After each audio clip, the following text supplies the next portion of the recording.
તો petrol diesel પર excise duty ઘટાડાતા નાયબ મુખ્યમંત્રી હર્ષ સંઘવીએ નિવેદન આપ્યું। હર્ષ સંઘવીએ કહ્યું કે યુદ્ધની સ્થિતિના કારણે ક્રૂડના ભાવ વધ્યા। વધેલા ભાવનો ભાર દુનિયાના અનેક દેશોમાં જનતા પર નાખવામાં આવ્યો, પણ ભારતમાં જનતા પર ભાર ન પડે એ માટે સરકારે આ નિર્ણય લીધો।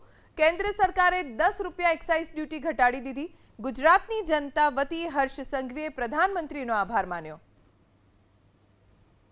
યુદ્ધની પરિસ્થિતિને લઈને દુનિયાભરમાં ક્રૂડના ભાવોમાં જે વધારો આવ્યો છે, ત્યારે દુનિયાભરના અનેક દેશોએ આ ભાર ત્યાંના સામાન્ય નાગરિકો પર નાખ્યો છે।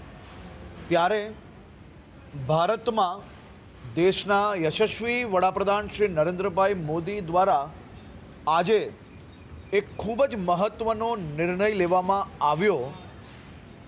સામાન્ય નાગરિકો ઉપર કોઈ બી પ્રકારનો ભાર ના પડે તે માટે પેટ્રોલ અને ડીઝલ પર જે 13 રૂપિયા એક્સાઇઝ રેટ જે લાગે છે, તેમાં 10 રૂપિયાની સીધી રાહત આપવામાં આવી। આના થકી દેશના કરોડો નાગરિકોને સીધો આ નવો ભાર જે દુનિયાભરની પરિસ્થિતિઓમાં જે આવવાનો હતો એને આવતા રોકવામાં ખૂબ મોટી સફળતા મળશે। યશસ્વી વડાપ્રધાન શ્રી નરેન્દ્રભાઈ મોદીજીને મારા રાજ્યના સૌ નાગરિકો વતી એમનો આભાર માનવા માગું છું।